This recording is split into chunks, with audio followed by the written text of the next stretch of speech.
nossa morte. Amém.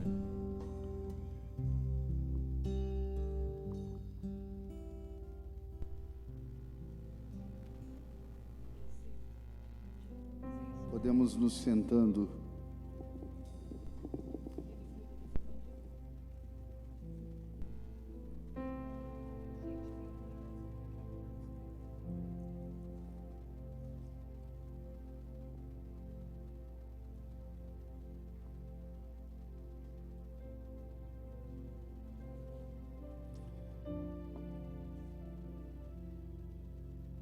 É com grande satisfação que nós chegamos já neste último dia para concluir aquilo que Deus quer fazer neste dia de hoje. E esse é um tema que eu preparei com todo carinho para poder pregar a palavra de Deus. Me dediquei, rezei, adorei. Nesse período de pandemia, eu tive mais tempo para buscar a Deus, de ser mais íntimo dEle. Antes eu adorava 1 a 2 horas por dia. Eu passei agora a adorar 2, 3 horas por dia o Santíssimo Sacramento do altar. E é nessas adorações que Deus vai falando ao nosso coração. E nós buscamos uma palavra que vem do coração do Eterno,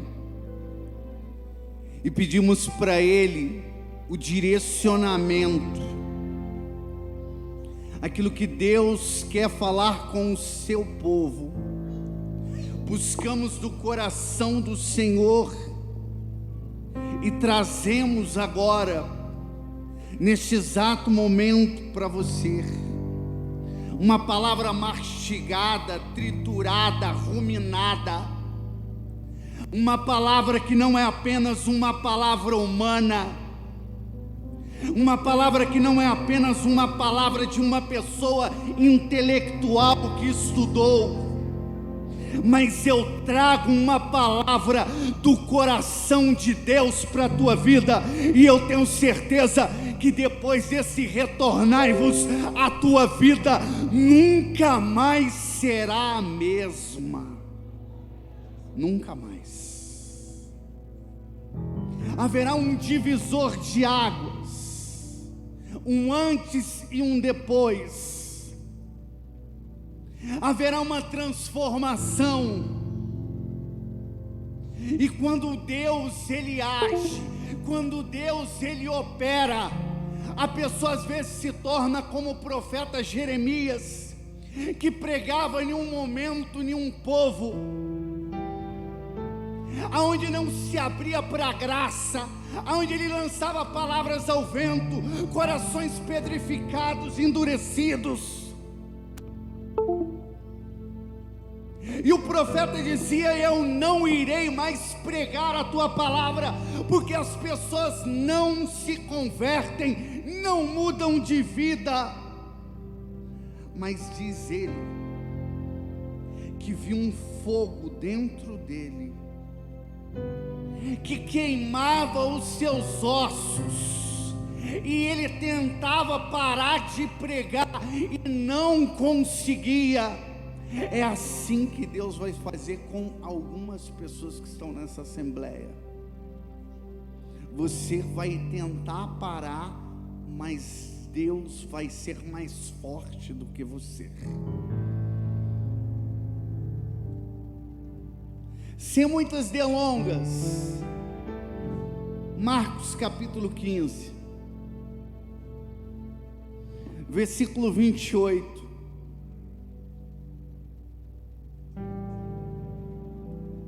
Eu já sinto a presença de Deus neste lugar. E é maravilhoso quando a gente sente a presença dEle. É maravilhoso quando a gente prega sobre a unção do Espírito Santo de Deus.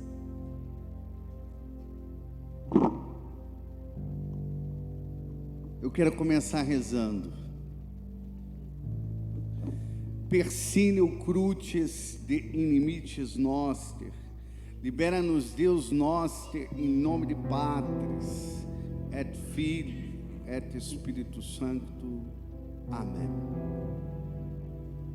Ave Maria, gratia plena, Dominus tecum, benedictui mulieribus et benedictus fructus ventris tui, Jesus. Sancta Maria Mater Dei, ora pro nobis peccatoribus, nunc et hora morte nostre.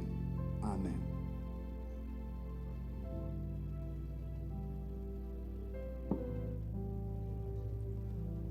A palavra do Senhor é dirigida para nós, Marcos 15, 28. Cumpriu-se assim a passagem da Escritura, que diz: ele foi contado entre os malfeitores. Isaías 53, 12. Palavra da nossa salvação. Palavra da nossa salvação. Palavra da nossa salvação. Vamos dar uma salva de palmas para a poderosa palavra do Senhor. Aplaude esta palavra que cura, que liberta, que restaura, que faz nova todas as coisas.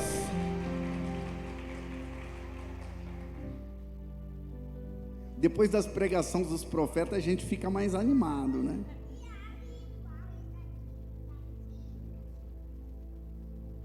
Mas depois de ter levado a consolação, a aridez, a conversão, a mudança de vida, eu quero te levar você ao mistério de assumir a sua cruz. Essa pregação é para pessoas que querem se alistar no exército de Cristo.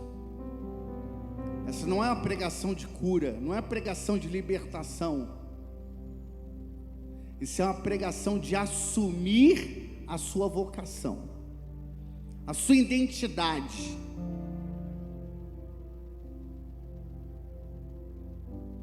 A palavra do Senhor, o evangelista Marcos, ele é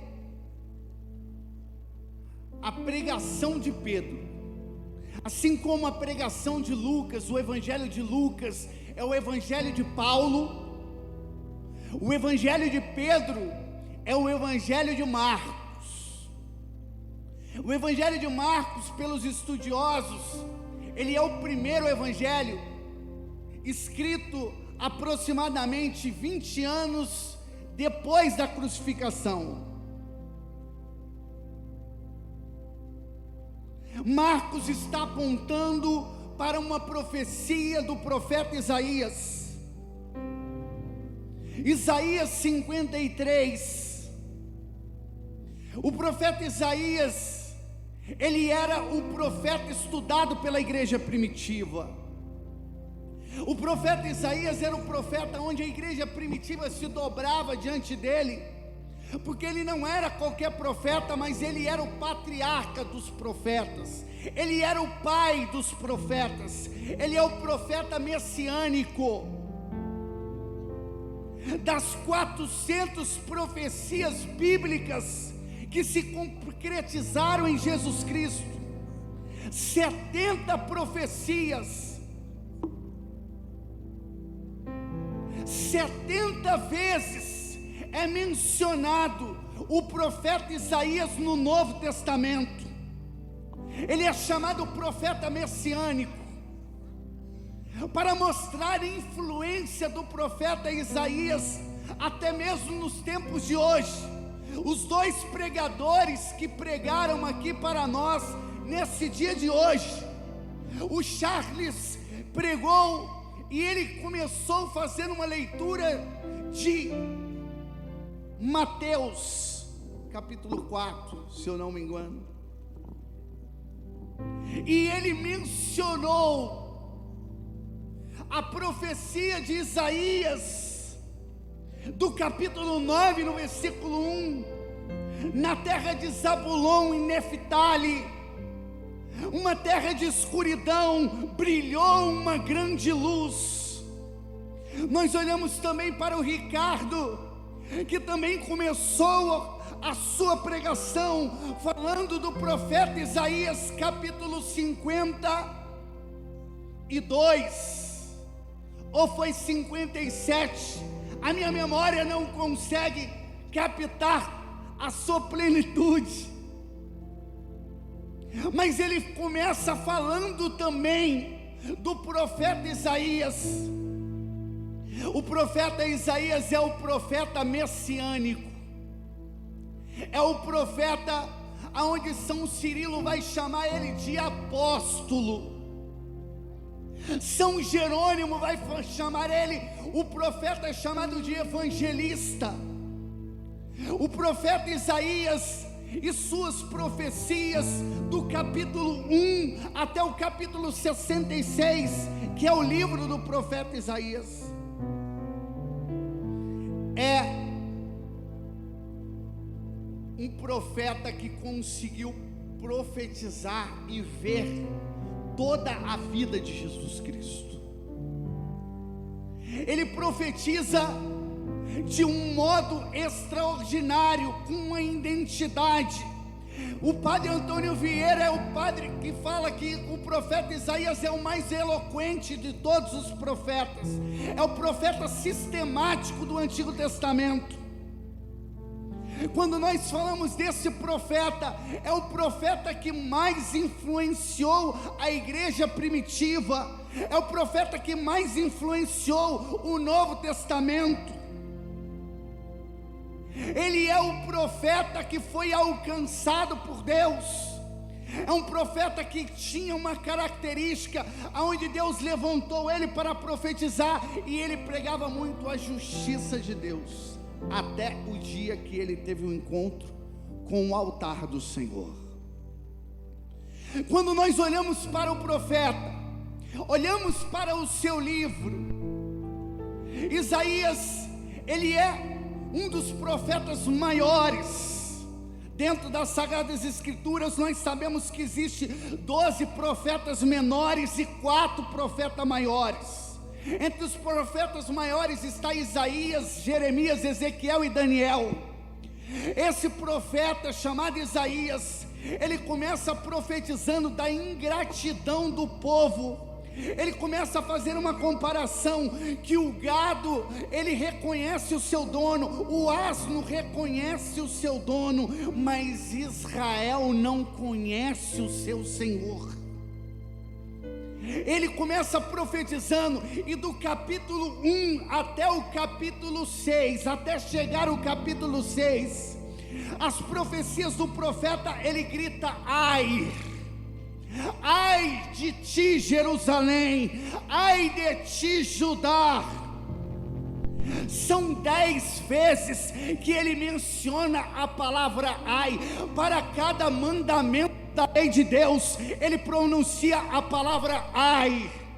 Mas quando chega no capítulo 6, onde ele já era um profeta que pregava a justiça divina, que ele pregava a ira divina, então ele tem uma experiência sobrenatural. De repente ele vê o céu aberto, ele vê Deus sentado no seu trono, ele vê as franjas do seu manto, que vai tomando o templo de Deus, e ele é o único profeta que vê os serafins. Querubins aparece 80 vezes dentro das Sagradas Escrituras, mas a palavra serafim aparece uma única vez na palavra de Deus, o único profeta que viu um serafim, que conseguiu passar pelo primeiro, pelo segundo, pelo terceiro, pelo quarto, pelo quinto, pelo sexto e pelo sétimo céu, pelos 7 candelabros, e ele chegou a ver o paraíso, a glória de Deus. Mais do que isso, ele viu o trono, ele viu a realeza, ele viu o Rei dos Reis, no ano que o rei Osias havia morrido, um rei temporal. Então ele agora vê o rei da imortalidade, ele vê o Senhor, ele vê o Rei dos Reis sentado num trono, e ele vê os anjos da adoração, os anjos, os serafins, aqueles que ardem em fogo, adorando a Deus, dizendo: Santo, Santo, Santo é o Senhor Deus do universo. O céu e a terra proclamam a vossa glória. Hosana nas alturas. Santo, Santo, Santo é o Senhor Deus do universo. O céu e a terra proclamam a vossa glória. Hosana nas alturas. Os olhos do profeta começam a lagrimejar, o seu coração começa a palpitar, ele começa a suar frio, ele tem uma experiência arrebatadora, sobrenatural, mas não para por aí. Ele estava mais ou menos como vocês estão olhando para mim agora, vidrados no céu, vidrado na palavra que estava saindo da boca dos anjos, dizendo: Santo é o Senhor Deus do universo. Porque quando você veio para esse retornai-vos, a única coisa que você não veio fazer aqui foi ouvir palavra humana, mas você veio porque você sabe que nesse retornai-vos tem palavra de profética para a tua vida, tem palavra de Deus para a tua vida, e você não vai voltar passando fome. Aqui você tem palavra, aqui você tem profecia, aqui você tem oráculo, e se você crê, só se você crê, dá um glória e aplaude aí.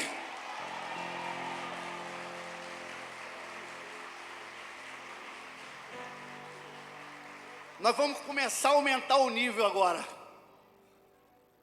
Vamos começar a aumentar o nível deste lugar e vamos entrar numa outra atmosfera. O profeta vê o altar de Deus. Ele vê o serafim que voa na sua direção. Ele vê o serafim que tira uma brasa do altar.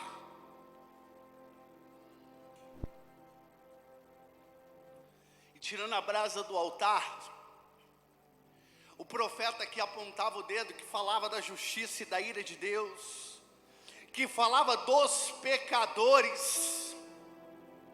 O profeta, de repente, quando vê a glória de Deus, ele grita: ai! É o 11º ai, do capítulo 1 ao capítulo 6. Ele agora não grita para o povo de Israel, mas ele grita para si mesmo, dizendo: ai!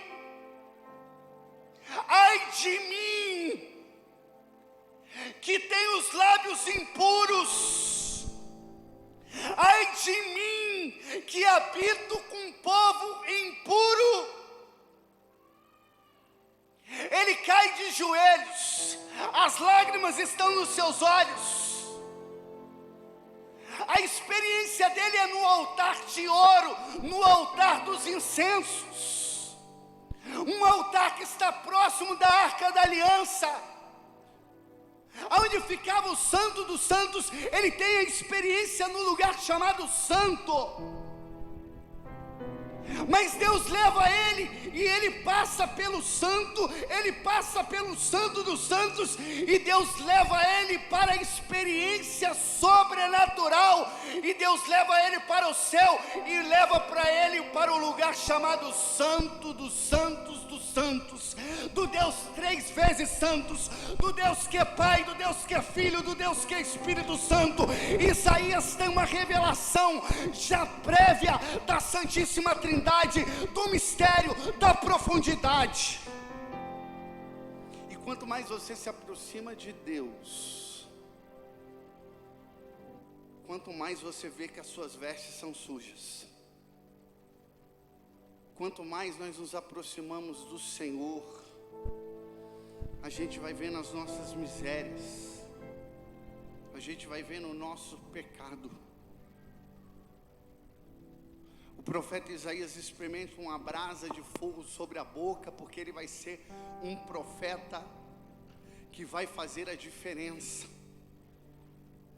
A brasa vem sobre a tua boca, porque agora vem purificar os seus lábios, porque vai ensinar ele a ser um profeta não somente da justiça, mas também da misericórdia. Não só um profeta que fala da ira, da justiça de Deus, mas um profeta que fala também da misericórdia. Não é dois extremos, não é só justiça, não é só misericórdia. É como os gregos diziam, a virtude está no meio. Então está no equilíbrio, está entre a justiça e a misericórdia. É isso que Deus está levando ele. Você precisa ter mais misericórdia. As suas palavras precisam ter misericórdia. Precisa ter o sabor da justiça, mas precisa ter o sabor da misericórdia. O profeta tem uma experiência com o altar. Vários profetas tiveram experiência com o altar. Foi revelado o altar. Abraão, quando Deus apareceu para ele, lá em Gênesis capítulo 12, ele edifica um altar onde Deus apareceu. Deus vai falando e os profetas vão edificando o altar. E quando o altar é edificado e o povo profana o altar, Deus levanta o profeta para reparar o altar. Foi o que aconteceu com o profeta Elias, lá em 1 Reis capítulo 18, versículo 30. Elias reparou o altar. Santo Antônio de Pádua vai falar que Elias reparou o altar da fé, porque havia uma apostasia tomada naquele lugar. O profeta Amós, no capítulo 9, ele viu o altar, um anjo de Deus que saía do altar, estava à beira do altar. O profeta Ezequiel, lá em Ezequiel capítulo 47, ele vê o templo do Deus vivo e saiu uma água do trono de Deus, e essa água passava junto ao altar sul. Ele tem uma visão também do altar, homens que experimentaram a unção do altar, a autoridade do altar. O Ricardo falava sobre o altar. Se esconde no altar, vai para o altar. Daqui a pouco nós vamos ter a Santa Missa e nós vamos para o altar. Todos nós peregrinamos para o altar. O profeta começa a ser mais misericordioso. Ele começa, e quando vem a misericórdia, no capítulo 6 ele tem a sua experiência. No capítulo 7 a misericórdia vem, é o oráculo. Isaías capítulo 7 versículo 14 diz que ele tem uma visão, ele tem uma revelação, um sinal profético. E o sinal profético diz assim: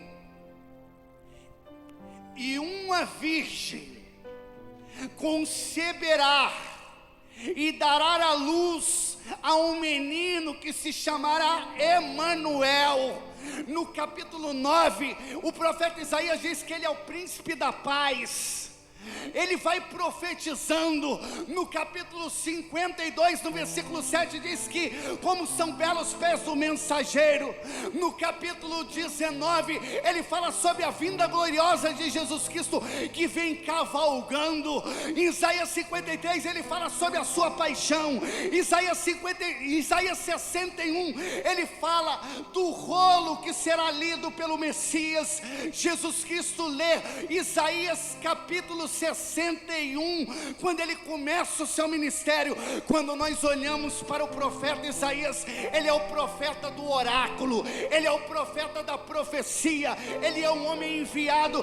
Quando ele teve a experiência com o altar, Deus falou para ele: a quem enviarei? A quem enviarei eu? E o profeta, mesmo na sua miséria, ele falou: envia-me, Senhor, envia-me.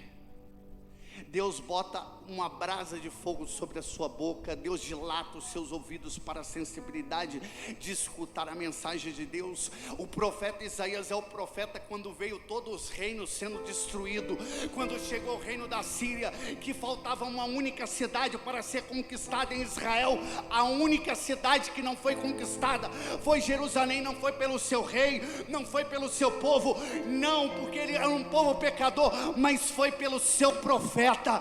Porque quando Isaías estendeu a mão, que ele intercedeu sobre Jerusalém, o rei não conseguiu invadir, e veio São Miguel Arcanjo e passou ao fio da espada 185.000 ali que tombaram na espada de São Miguel Arcanjo.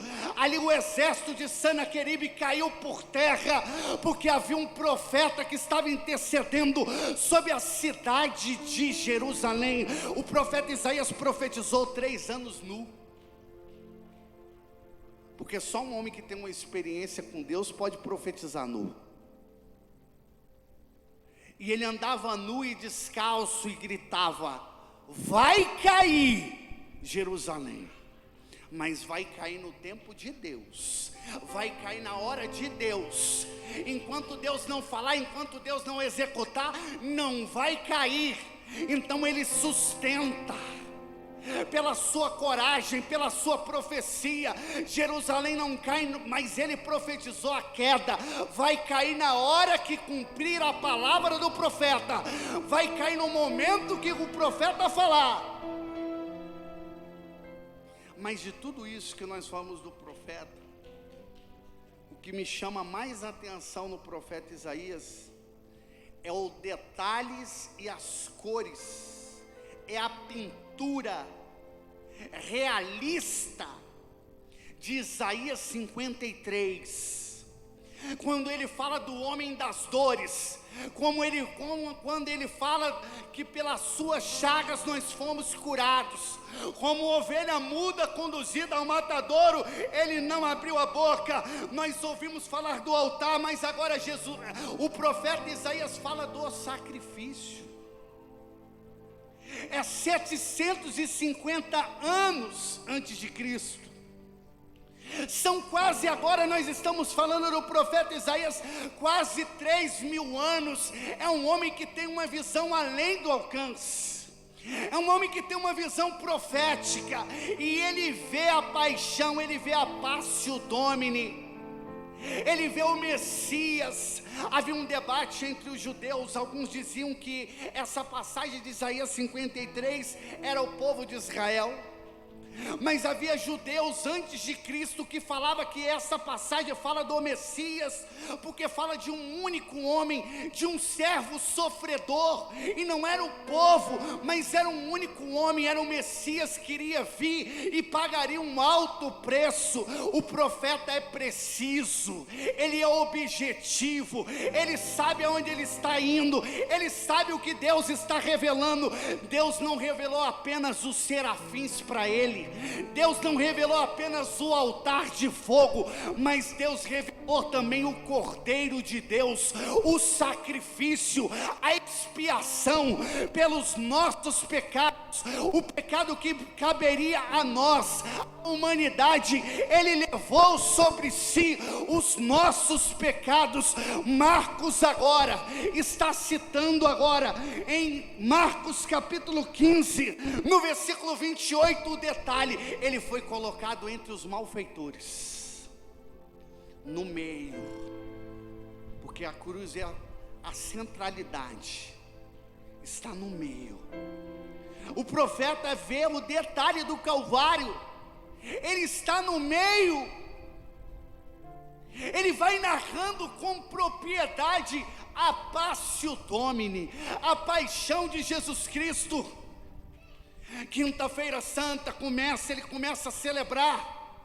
Na celebração ele começa a ver que ele vai ser traído. Ele começa a dizer, Pedro fala que vai até o fim, mas ele começa a dizer: Pedro, antes que o galo cante, você terá me negado 3 vezes.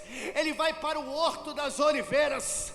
A Sagrada Escritura diz, lá em Lucas capítulo 22, no versículo 39 seguintes, que ele foi para o Horto das Oliveiras porque era um lugar que ele acostumava ir. Ele acostumava ir para o Horto das Oliveiras, ele queria sentir o cheiro da terra. Como o Ricardo colocou aqui, o cheiro da terra prometida. Então ele quer sentir o cheiro do horto, ele quer sentir, ele tem costume de ir no Horto das Oliveiras. A Sagrada Escritura diz que ele ia para o Horto das Oliveiras, constantemente ele estava naquele lugar, e ele rezava, e ele almejava que as profecias se concretizassem. Ele lia nos seus palácios da memória. Quando ele leu os textos de Isaías 53, então ele ia para o Horto das Oliveiras, e de repente saltava aquela profecia do profeta Isaías sobre a sua mente, e ele ia desejando, ele ia vendo as profecias do Antigo Testamento, das 400 profecias que se cumpriram em Jesus Cristo, ele ia almejando no Horto das Oliveiras. A Sagrada Escritura diz que de repente ele começou a suar sangue. Lucas, que era médico, é o único a relatar isso nos seus evangelhos. E de repente ele começa a suar sangue. Os seus apóstolos não aguentam. Os 3 apóstolos que eram mais fortes, os 3 apóstolos que foram preparados, Pedro, Tiago e João, eles caem num sono profundo. Como às vezes a gente prega, tem pessoa que fica dormindo, ou quando começa a rezar o texto, ou fazer uma oração, dá um cansaço, um sono. Os apóstolos sentiram isso de uma forma maior. Eles não aguentaram, caíram num sono profundo. A pressão do inferno, os demônios que estavam, Ana Catarina Emerick diz que as hierarquias do inferno estavam naquele lugar. Os demônios estavam cercando aquele horto. Então Jesus Cristo, de repente, ele está à distância de um tiro de pedra, e de repente ele começa a orar. Quando ele começa a orar, ele começa a reparar o altar, como o profeta reparou o altar, o profeta Elias. Ele começa agora a reparar o altar de Adão que pecou, de Eva que pecaram. Ele começa a reparar o altar da humanidade do passado que pecou, da humanidade do presente que pecou, da humanidade do futuro que irá pecar. Ele começa a reparar o altar, e ele vai orando a Deus. E quando ele vai orando ao Pai, ele vai sentindo. Aquela noite era uma noite de lua cheia, porque era a festa da Páscoa. Então era na lua cheia que se celebrava a Páscoa. Então de repente ele começa a suar frio. Suar sangue é uma doença que vem por uma pessoa que sofre de medo, de pânico, que vem sobre ela. É uma doença terrível que vai abrindo os seus poros, e ele começa a suar sangue. O corpo dele ficou encharcado de sangue, ficou preto, de tanto sangue que escorreu sobre o seu corpo. Santo Afonso de Ligório diz que encharcou o seu manto, e depois gotejava na terra, uma gota após a outra. Diz que a pressão foi tão grande no Horto das Oliveiras, oliveiras que representam o lugar da prensa, aonde Jesus Cristo é prensado. E vai falar Santo Afonso de Ligório que a prensa naquela noite foi os nossos pecados, que prensou Jesus Cristo, empurrando ele no mundo espiritual, pressionando ele a dor, o sofrimento, o calvário, a negação, a traição dos seus discípulos, o nosso pecado, o meu, o seu. Então ele foi sendo esmagado. Diz o Evangelho de Marcos que ele não tinha coragem de olhar para cima, porque tal era o pecado da humanidade que estava sobre ele. Ele não tinha forças para olhar para cima. Então ele está pressionado, ele não tem força, porque ele carrega o pecado da humanidade. E assim como a humanidade não tinha mais coragem de olhar para Deus, mas se escondia, Jesus Cristo está sentindo o peso do nosso pecado. Então ele está agora oprimido, pressionado. Então vem agora um dos seus discípulos que andava com ele, que orou, que expulsou demônio, que curava as pessoas, que viu os milagres. Ele vem agora para trair com um beijo. É um amigo. Judas vem à frente com um exército de 600 homens. Judas sabe que ele é inofensivo, que ele não tem coragem de fazer mal nenhum. Por isso Judas vem na testa, na falange do exército. A arma de Judas é o beijo da traição, o beijo da morte. Ele vem agora não mais como ovelha, ele agora mostra quem ele é, um lobo feroz. Judas, o seu beijo é como dardos inflamados, vai falar São Leão Magno, que trai o seu mestre. Jesus Cristo é pego, levam Jesus Cristo. Aquela noite, 12 horas que Jesus Cristo passou na sua paixão, meia-noite no Horto das Oliveiras, ali até meio-dia, onde ele é crucificado. Então essas 12 horas que ele vai sentindo o peso da maldição que vai pesando sobre ele, o peso do nosso pecado, ele se fez maldito para que tu fosses bem-aventurado. Ele se fez cordeiro para que tu fosses salvo. Ele te fez cordeiro para que os grilhões que te acorrentavam não tivessem mais poder sobre a tua vida. Ele te libertou do poder do cativeiro do diabo. Ele enfrentou todas as coisas por você. Ele deu a última gota de sangue por você. Tudo que ele tinha, ele deu. Ele deu a sua vida, ele deu a sua carne, ele deu o seu sangue, para que você pudesse saber que você é um filho amado de Deus.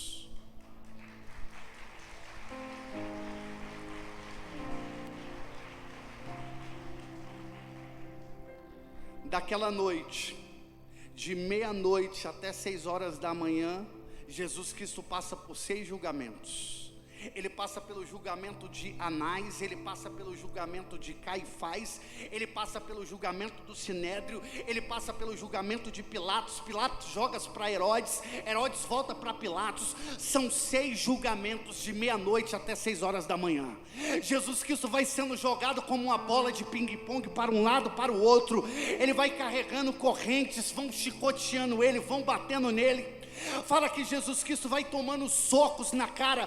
Vai falar Santa Brígida que Jesus Cristo tomou 5.480 socos no seu rosto. Ele vai apanhando a todo momento. O que ele fala, se ele fica calado, o seu olhar, tudo incomodava, tudo era motivo para bater, para espancar. Levam ele para o flagelo. Quando levam ele para o flagelo, o povo dizendo: crucifica-o, crucifica-o, crucifica-o. Pilatos tenta amenizar, leva ele para o flagelo. O flagelo é terrível. Jesus Cristo recebe a dupla punição. Um ladrão geralmente recebia uma só. Ou ele era flagelado com vara, ou ele era flagelado com chicotes. Jesus Cristo é flagelado com vara, Jesus Cristo é flagelado com chicote. O chicote tem um cabo de madeira curto e são 3 correias ali de couro. Nas suas pontas são bolas de ferro e ossos de cordeiro. Então, quando começa a flagelar Jesus Cristo, vai flagelando. No primeiro flagelo de vara, tinha muitos homens que não aguentavam, caíam desmaiados no flagelo de vara. Então, depois dele ter apanhado com varas, prepara ele para apanhar com flagelo. Os romanos vão olhando cada flagelo que tinha. Os soldados têm 1,75 m, mais ou menos 45 a 47 dos seus braços de bíceps, pesando de 80 a 100 quilos, cada brutamonte, cada algoz. Eles vão bebendo vinho para ficar embriagado, abre porta mais ainda para os demônios, e os demônios possuem aqueles homens de uma maneira extraordinária. Eles começam ali a flagelar com o chicote, e cada vez que vai chicoteando, depois de Jesus Cristo ter suado sangue no Horto das Oliveiras, de ter tomado tanto murro, eles começam agora a flagelar Jesus Cristo, e vão flagelando Jesus Cristo, e quando o flagelo pega, arranca a pele, arranca parte da gordura, e vai flagelando, e cada vez que repete o flagelo, quando não tem mais a pele, quando não tem mais a gordura, vai arrancando pedaço da carne, vai arrancando, vai pegando em nervos, vai pegando em veias. Vai falar o perito, um médico que analisou o sudário de Turim, vai falar que as marcas foi tão profundas que alcançaram os órgãos vitais de Jesus Cristo, o baço e o fígado. Então Jesus Cristo vai apanhando. O filme do Mel Gibson mostra as costelas de Jesus Cristo aparecendo. Ele vai sendo ali uma carne viva, ele vai vivendo. Isaías 53, aquilo que o profeta falou, o homem das dores. Jesus Cristo vai sendo flagelado, o flagelo vai acontecendo. Na lei judaica se flagelava para não dar 40 açoites, dava menos um, então dava 39. Mas o flagelo não foi pela lei judaica, mas foi pela lei romana. Fala que ele recebeu 120 chicotadas. Ele recebeu ali 120 chicotadas. As suas costas ficaram talhadas, a sua frente ficaram talhadas. Era uma carne viva. O chicote vinha, pegou no seu rosto, pegou no seu corpo, nas partes da frente, pegou nas suas nádegas, pegou na sua coxa, foi pegando sobre todo o seu corpo, sobre a sua panturrilha, foi pegando sobre o seu abdômen. As dores eram terríveis. Ele ia suando frio, e ele ia sentindo um calafrio nas suas costas, cada vez que flagelavam Jesus Cristo, cada vez que chicoteava Jesus Cristo. Jesus Cristo falava: são pelos homens, é pela humanidade, é por aqueles meus filhos que estão vivendo um período da pandemia, pós-pandemia em 2021, é por eles que estão no retornai-vos. Pode chicotear, porque eu vou pagar o preço, pode bater, porque eu vou pagar o preço, porque cada sangue que cai no chão é o sangue da redenção, é o sangue da cura, é o sangue da restauração, é o sangue da vitória, é o sangue daqueles que são lavados no sangue do Cordeiro, são sobreviventes da grande tribulação, diz o Apocalipse. É você que está nesse dia de hoje, neste lugar, é você.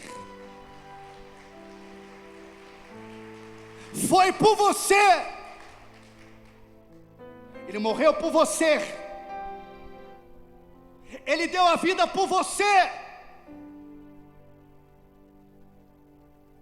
Não param aí, levam Jesus Cristo, tiram do pretório, tira do massacre, da flagelação. O chão fica ensanguentado, uma poça de sangue. Ele já está arrebentado. Muitos homens morriam após a flagelação. Jesus Cristo é um homem mais ou menos de 1,82 m, de um porte físico robusto. Ele aguenta muita coisa, ele está vivo ainda. Mas não para por aí. Os soldados romanos levam ele para um canto, pegam uma coroa. Vai falar São Gregório de Tours, que coloca a coroa sobre a cabeça dele, que era um capacete com 70 cravos de espinho. Fala que era de junco marítimo, eram cravos tão duros como um prego. Vai sobre a cabeça dele tem vários vasos. Os estudiosos, os médicos vão falar que a cabeça é sensível. Médicos relatam que uma pessoa com um pequeno corte sobre a cabeça sangrou até morrer. Diz que a cabeça dele ficou uma carne viva, um flagelo vivo. 70 cravos de espinhos sobre a sua cabeça, sobre o seu couro cabeludo. As dores, o choque era tão grande que muitas vezes desmaiava de tanta dor. Vão falar os médicos que um ser humano normal desmaiaria de tanta dor. Ele com certeza passou por esses fenômenos, por essa história. Coloca essa coroa de espinhos na sua cabeça.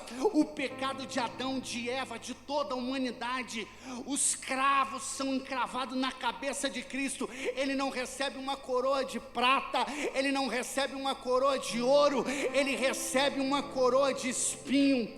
O soldado romano pega a sua veste, que ele usava, vermelha, escarlate, representando um homem da morte, um homem que está disposto de morrer pelo Império Romano, um homem que tem o poder de sangrar pelo Império. Ele arranca as suas vestes e ele coloca sobre Jesus Cristo e começa a zombar de Jesus Cristo.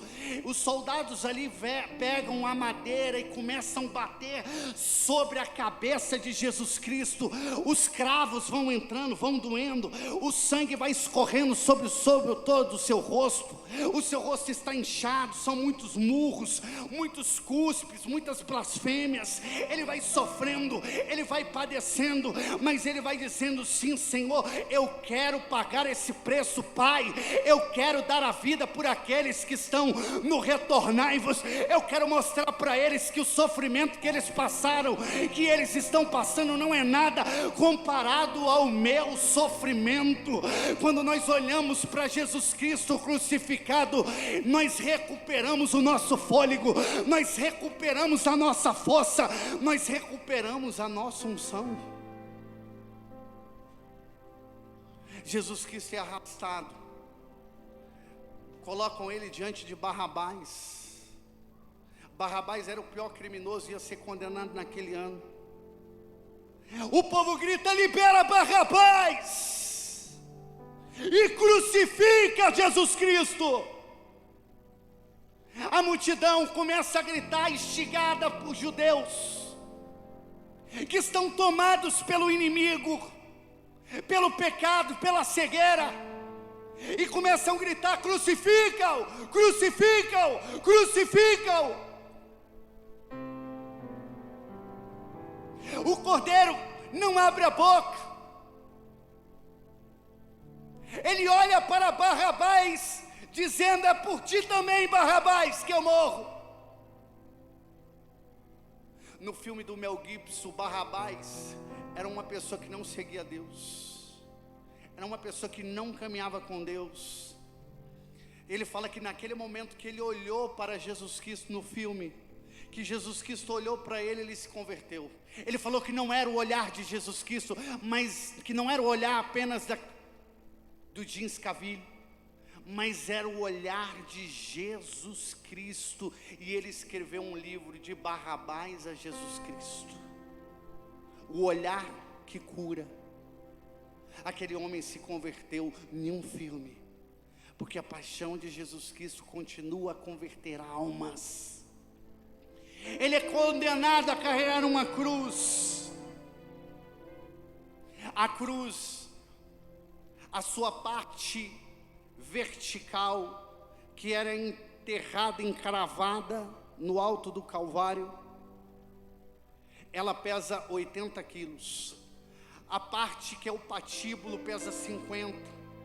Então se colocava sobre o condenado o patíbulo, sobre os seus ombros, amarrava com uma corda, e ele tinha que ir carregando aquela cruz. E aí ele vai carregando o patíbulo, ele vai carregando o madeiro, ele vai andando 600 metros, ali subindo a Jerusalém. Havia cruzes, é um solo acidentado, muitas vezes ele tropeça. A Sagrada Escritura narra 3 quedas, mas foram muito mais.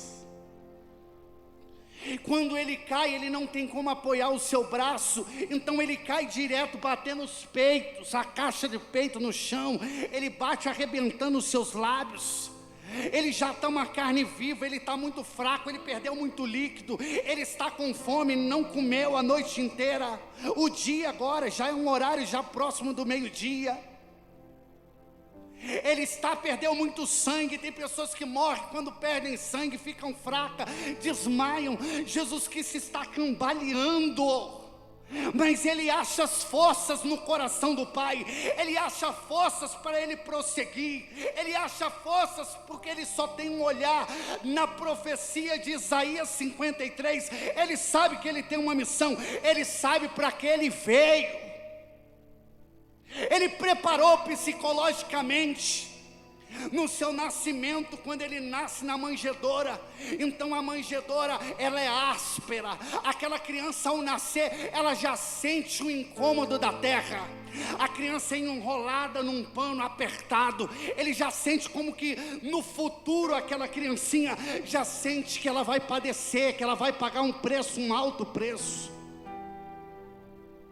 Quando ele trabalhava na carpintaria, ele trabalhava com madeira, ele trabalhava com pregos, ele trabalhava com martelo. Ele sabia que aquele material que ele trabalhava seria o mesmo material que ele ia morrer, que ele ia pagar um preço. Jesus Cristo se prepara a todo momento, é o grande momento. Ele não corre, ele tem um objetivo, ele tem uma meta, ele sabe que ele tem uma vocação, o Pai o enviou, ele sabe que ele vai pagar um preço, mas a humanidade será salva. Eu quero falar para você, nós temos vivido tempos difíceis, nós temos vivido tempos caóticos, nós temos visto os padres se suicidando, religiosos se suicidando, largando o hábito, largando a vida missionária, comunidades fechando, o povo abandonando a fé, o povo deixando a sua vocação, a sua missão. Nós estamos vendo pessoas que perderam famílias inteiras pela Covid, o pai, a mãe, os irmãos. Nós estamos vendo o caos que foi instaurado, milhares e milhares de pessoas que morreram. Na minha comunidade, 6 pessoas consagradas saíram da comunidade, mas eu quero falar para você, eu vim para esse tempo, eu vim para este momento, para chegar nesse momento aqui, pregar a palavra e pregar o que eu vivo. Eu vim para o tempo do anticristo, eu vim para os finais dos tempos, eu vim para ser homem de Deus, sustentado não pela minha força, sustentado não apenas pelo meu querer, mas pela graça de Deus, que foi buscar, não atrás das ovelhas malhadas, mas atrás de uma piqueira, de uma boca de fumo. Me tirou, me curou, me tirou da droga, me tirou do mundo, me tirou da criminalidade, me restaurou, me lavou no sangue do Cordeiro, para pregar para você e dizer que Ele te ama. Nesse dia, nesse dia, nesse dia, nesse dia, você é amado de Deus.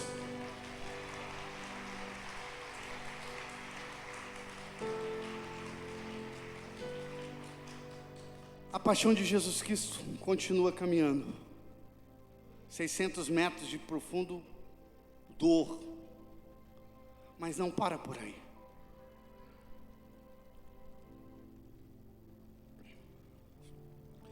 Jesus Cristo é levado para o Calvário, lugar da caveira, o Gólgota. Preparam ele para ele ser crucificado. A madeira já recebeu uma broca para facilitar os cravos.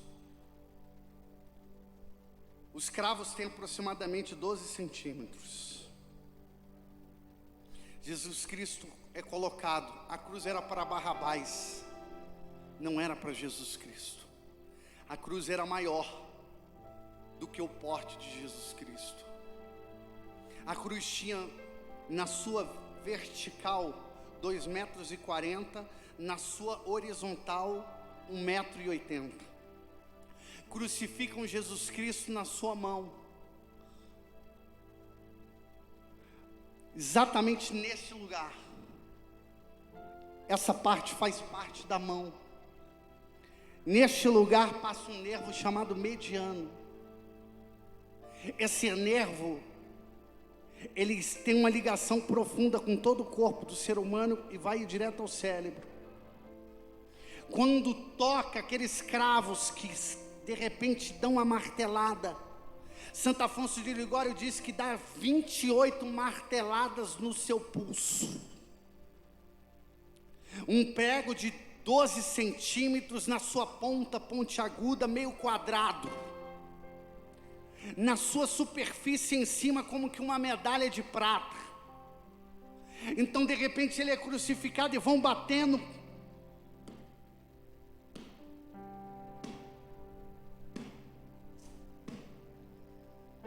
Jesus Cristo dá um grito de dor, ele geme.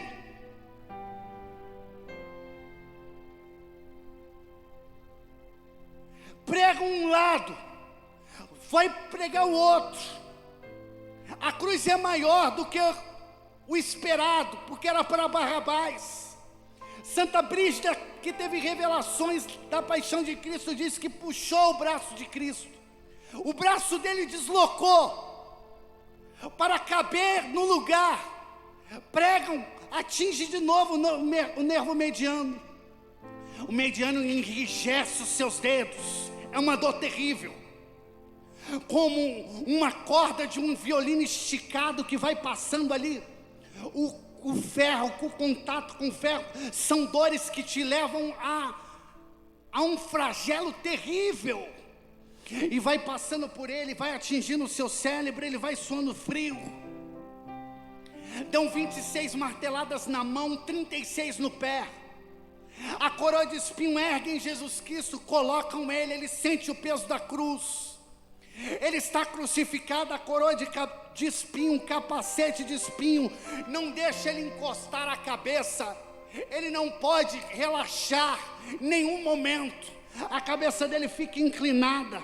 São 3 horas de tormento, meio-dia até 3 horas da tarde. Jesus Cristo não consegue ficar totalmente em pé. Ele fica com seus pés meia curvada. Ele está pregado no alto da cruz. Os seus pulmões estão prensando ele. Ele sente na sua musculatura a rigidez, que vai deixando os seus músculos rígidos, que vai deixando o seu abdômen rígido, vai trazendo cãibras para todo o seu corpo.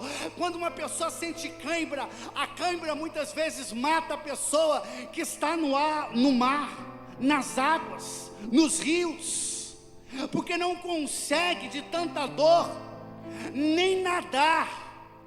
Ele sente cãibra no seu corpo todo, ele é um homem das dores. Então, de repente, em todo aquele calvário, ele está nu, pelado. Arrancaram as vestes de Jesus.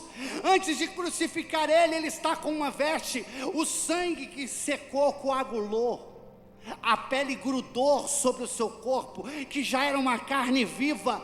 Você sabe quando as gases grudam no couro da pessoa, quando tira, é uma dor enorme. Então toda a veste está grudada no corpo de Jesus. Então arrancam de uma vez, é uma dor terrível. Ele vai sofrendo o calvário, ele vai padecendo, ele vai morrendo por mim, ele vai morrendo por você, ele vai morrendo pelo pecado do passado, do presente e do futuro. Ele tem uma missão, ele está no alto da cruz. Então de repente ele grita: Pai, Pai, por que me abandonastes? Eli, Eli, lama sabachthani. Eli, Eli, lama sabachthani. Eli, Eli, lama sabachthani. Tenho sede.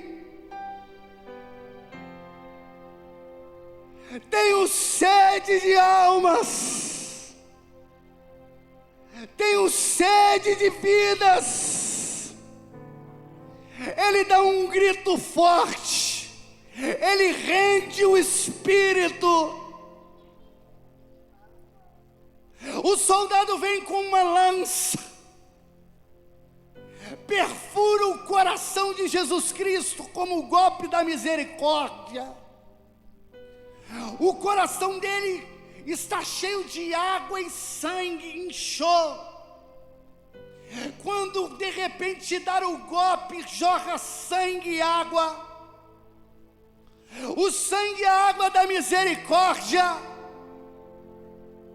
Eu estou vendo no alto da cruz sangue, altar e cordeiro.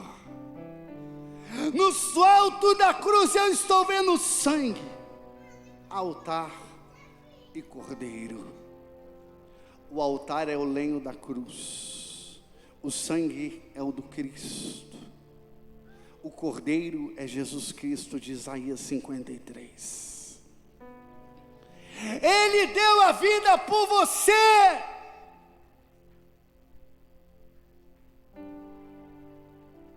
Ele tem um propósito na tua vida. Ele tem uma missão para você. Há 20 anos atrás Deus me buscou.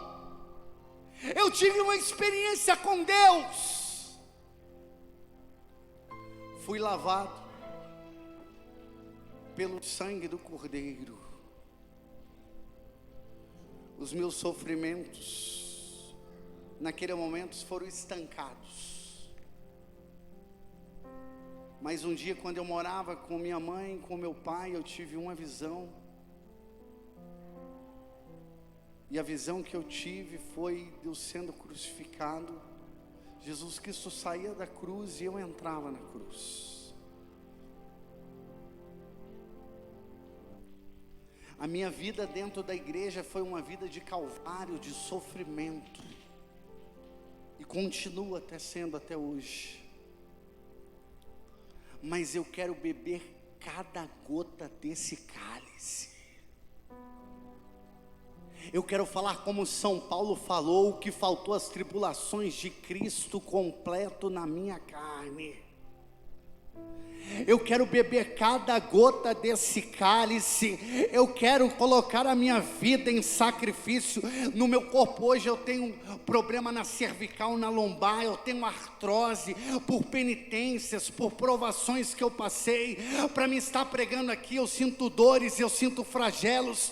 Eu tenho muitas dores. Eu padeço muitas vezes, muitos no silêncio da minha casa, na capela, na missa, em muitas realidades, perseguições de cristãos, perseguição de padre, perseguição de bispo, perseguição de todos os lados, mas eu quero beber cada gota do sangue que o Senhor derramou por mim. Eu quero derramar o meu sangue. Quando eu chegar no céu, eu não quero chegar com vestes brancas, eu quero chegar com uma armadura, e uma armadura toda perfurada pelas lanças, pela espada, pela cruz. Eu quero chegar com um elmo ali passado, ali como uma espada que passou perto dos seus olhos. Eu quero chegar com vestes rasgadas, eu quero chegar com marcas da guerra. Eu quero me dobrar diante dele, diante do rei que Isaías viu, e eu quero falar: Senhor, eis aqui o teu servo, eis aqui o teu filho, Senhor. Eu quero apresentar, quando eu chegar lá, eu quero apresentar a tua alma no altar de Deus. Eu quero falar: aquele dia no retornai-vos. Eu preguei aquilo que tu querias, Senhor. Eu levei o teu povo ao mistério da paixão de Jesus Cristo. E eu quero hoje que se levante homens que desejam beber do cálice, mulheres que desejam beber do cálice.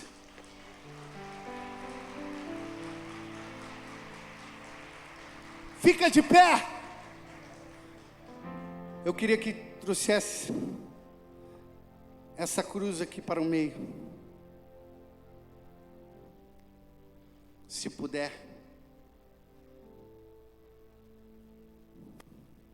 Nós não temos muito tempo. Para Deus não precisa de tempo. Precisa de disposição.